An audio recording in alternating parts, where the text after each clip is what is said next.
Whoa, whoa, whoa, whoa, whoa, stop right there, okay? You do not have to look like a model from Esquire, and you do not have to look like anybody from the Jersey Shore to do well with online dating. Me, I'm pasty as hell, okay? Not a problem. I've gone tanning a few times in my life, and it turned me into, I looked like burnt toast. It was awful.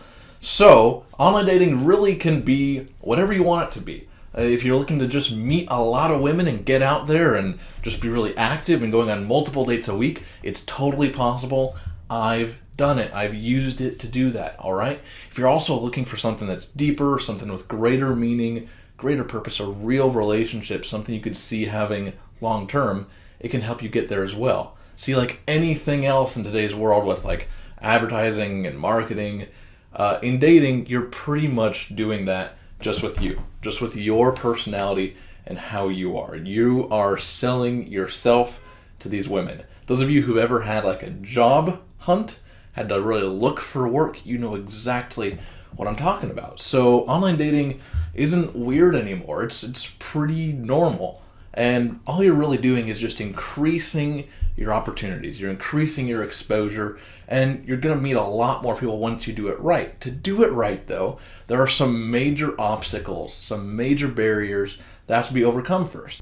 So my name's Jake, and what I want to share with you now are the 9 biggest barriers to success I see guys struggling with online dating. And the first is a lack of clarity about what you really want out of doing it. Now, for some of you, you're like, look, dude, I just want to get laid. Why? What's with all the details here? What I mean is get clear on who you want to meet and really what you want to do. Like, if you haven't been dating in a long time, maybe like just getting a date is a big goal. And maybe for some of you, you're like, look, I want to kick it up a notch. I want to go on a lot of dates with a lot of women, multiple dates a week, and that's totally doable with online dating also. Or maybe you're like, look, I've done that, I've been there, I'm ready for something more, I'm ready for something real, okay? Get clear on who that person is. So that's the first thing. The second big problem I see with guys in online dating is you've got to use paid sites. I see a lot of guys, working with stuff like Plenty of Fish and OkCupid. I think that one's free too. And being on all these free sites, or even like God forbid, trying to use MySpace to find quality women online. It's just not going to happen, guys.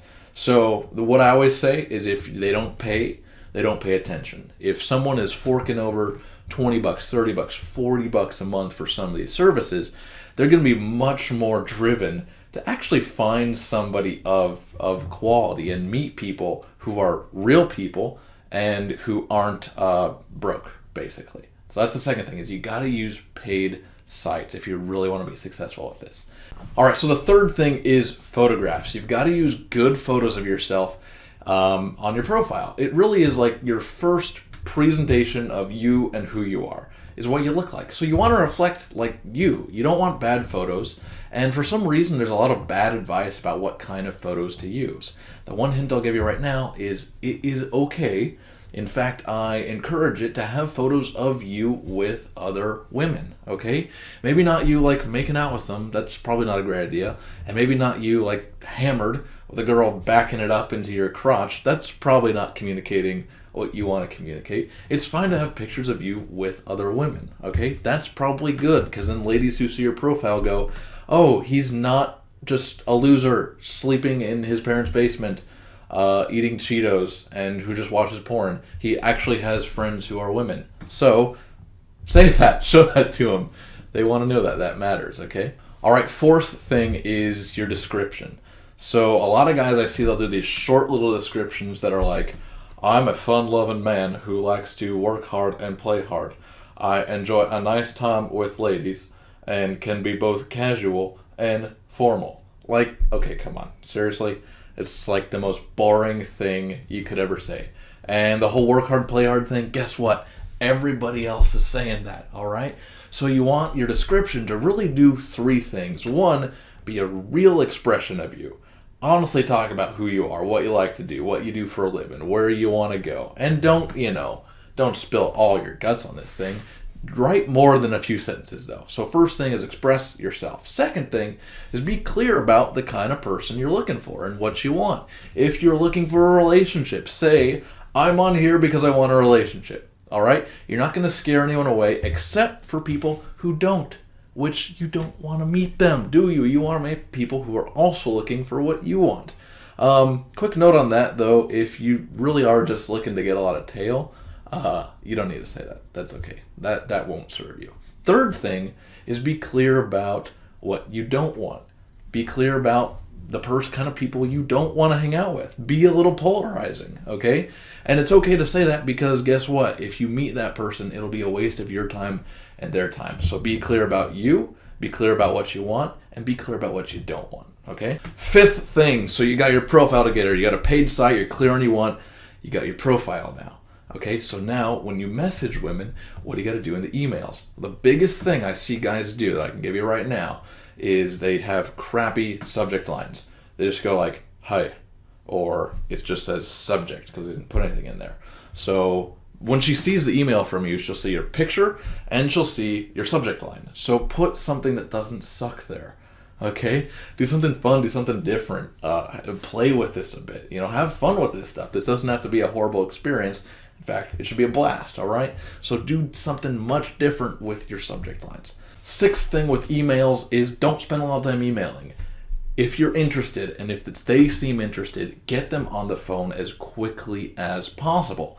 Reason for this is, one, you don't want to waste time, and two, what happens when you're just reading emails and going back and forth and email, a couple things happen. One is it's easy to lose that momentum and lose the energy in email because there's only so much you can talk about, all right? There's only so many questions like what's your favorite movie, what's your favorite food, what's your favorite memory, stuff like that can only go so far. The other thing that happens, though, is it's really easy for you to start projecting about what that person is like prior to you having talked to them. You're just reading their words and looking at their pictures. So it's really easy for your mind to try and fill in the blanks with stuff that's not true at all. So I'd say get them on the phone as quickly as possible and see if there's something real there. I'd say within the first few emails, you should be asking for a phone number, okay? Seventh thing is once you're talking to them on the phone, don't talk to them for hours. Talk to them for 15 minutes, 20 minutes, 30 minutes, somewhere in that range. And really all you're wanting to figure out is there chemistry here? Does the conversation move easily? And is this the kind of person, is this someone who I'm curious about meeting in public, in real life, which is, the goal. All right, so you've talked to them on the phone. Now, when you meet them, before you meet them, at least Google their ass, okay? So at the end of that first conversation, ask for their full name. And at bare minimum, Google them. If not, run a whole fucking background check, all right? I myself have had 2 fucking freaky situations with online dating that could have been totally avoided had I known better. And so it's at least okay to, Google them, all right? So if you see, any criminal history or if any, weird porno stuff comes up, unless that's what you want, move on, all right? Don't waste your time, and don't be afraid to ask it of somebody. They'll probably ask you the same thing. Ninth thing is when you meet them, this is important, when you meet them in a public place. That should be pretty obvious. Also, though, meet them on a weekday, okay? Don't meet them on a weekend. Meet them on a weekday. I'd say Thursday nights are best. Tuesday nights and Wednesday nights are good too. Monday night, nobody's fun on Mondays, so don't do it. Weekends I would reserve for people who you've been dating for a bit. Second dates, third dates, that kind of thing. Or people you've been seeing for a bit longer. This first meeting, you're really just looking to see, is there a connection? Is there chemistry? So meet during the week. Don't meet them on the weekend, all right? Okay, so those are the 9 biggest things that, in my opinion, stop guys from having a really good time and meeting quality women online using these online dating sites. So I know me, I had a blast shooting these. It was actually a lot of fun. What I'd like to do now is really walk you through each step of this process, from figuring out what you want, creating your profile, finding the right pictures, writing your description, what to say in the emails, how to actually get that phone number, and what do you do from there. So what I want to share with you is a free video series. Just go to onlinedatingplaybook.com. That's onlinedatingplaybook.com, and I'll send you, it's about 20 short videos that'll walk you through each step of the process. from finding the right site, getting clear on what you want, building your profile, putting your photos up, emailing women, talking with them, getting them on the phone, and then eventually finding a way to actually meet them in public. And of course, doing this safely, responsibly, and with respect, okay? So head over to onlinedatingplaybook.com or check out some of the other videos I got here, little tidbits, little tips on how to really do well with online dating. Whoever you're looking for, whatever you want, they're out there, man. They're out there. And online dating is one of the best ways that you can actually connect with people, meet them. There's other people on there. There's other women on there who are waiting for you to actually talk to them and for you to not be like a jerk and a scumbag like a lot of the guys who are online. So I hope you enjoyed this. I hope it helped a lot. Head over to Online Dating Playbook or subscribe to my channel. Check out some of the other videos. We've got some reviews of different sites. If you're like, look, I don't know if I want to pay, I want to explore some of the other options, we'll talk about all that stuff. So thank you. I'm calling it quits. Enjoy and best of luck.